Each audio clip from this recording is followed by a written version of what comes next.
Bonjour à tous, nous poursuivons avec la 11e Mishnah et la dernière Mishnah du 5e Pérec.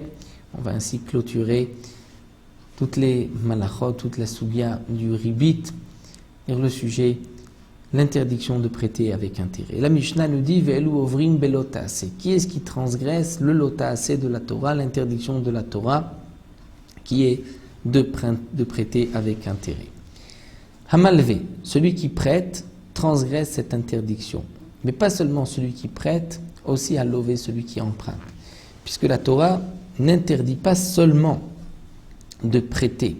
C'est marqué Kaspecha lotiten benesher. Ton argent, tu ne donneras pas benesher, dire sous avec un intérêt lorsqu'il va te mordre, ou que tu vas toi mordre. Donc c'est aussi bien le malvé que le lové. S'il y a un nesher, c'est le malvé, celui qui a emprunté, comme le lové qui transgresse.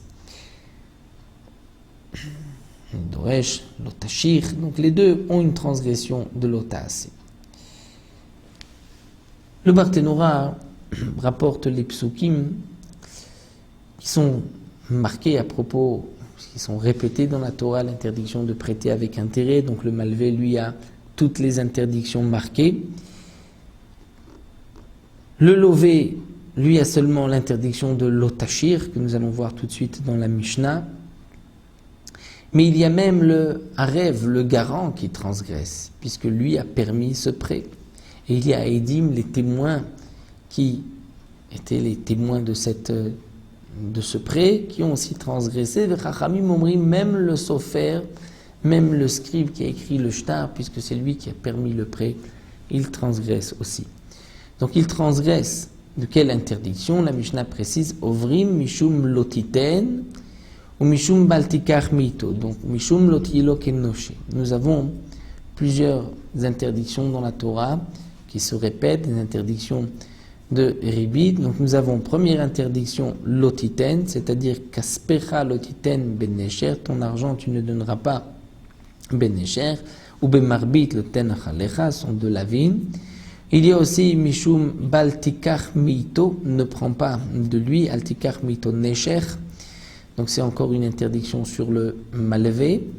Et Mishum Lotiyelo Kenoshe, dire tu ne vas pas être comme Noshe, c'est-à-dire celui qui le pousse, qui lui réclame de l'argent alors qu'il n'a pas. Ou Mishum Lotesimun Alav Nesher, et l'interdiction Lotesimun, dire tu ne mettras pas de Nesher, de morsure, c'est-à-dire de ribit. Donc la dracha pour le lové, comme dit le Barthénora, c'est l'otashir, c'est-à-dire ne permet pas à quelqu'un de te mordre, ne permet pas à quelqu'un de te prendre avec intérêt. Donc lui aussi le lové transgresse.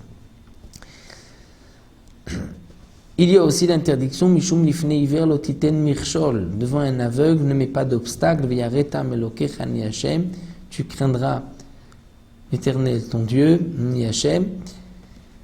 De là, on apprend que l'ifne hiver, on ne peut pas faire transgresser quelqu'un. Donc, il est évident que le garant, les témoins, vont transgresser, comme dit le Barthénora, l'interdiction de l'otesimun alav nesher, puisque grâce à eux, ce prêt a pu être fait. Donc, ils vont imposer nesher, ni un intérêt au lové. Eux ont transgressé. Donc nous voyons que le lové, donc le malvé, lui transgresse toutes les interdictions, dit le Barthénora, celui qui prête à toutes les interdictions de la Torah.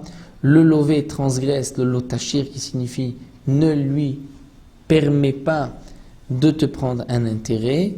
Il transgresse donc aussi veleachicha lotashir, il transgresse aussi l'ifne hiver lotiten mirshol, puisqu'il met un obstacle devant le malvé qui va à cause de lui transgresser.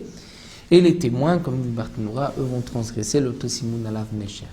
Dans tous les cas, comme nous avons vu, il y a une interdiction de la Torah, que ce soit un seul lave ou plusieurs. Donc ce n'est pas seulement celui qui prête, c'est aussi celui qui emprunte, c'est même le garant, les témoins, et d'après les Chachamim, même le sofer, le scribe, qui transgresse. Donc nous voyons là combien la Torah a apporté d'interdictions sur cette avéra qui est une avéra très grave, dire de prêter et d'emprunter avec intérêt. Voilà, nous avons fini le 5e Pérec et on poursuivra avec le 6e Pérec. On considère donc les relations avec son ouvrier, comme Bezrat Hashem nous développerons par la suite dans les Mishnayot qui suivent.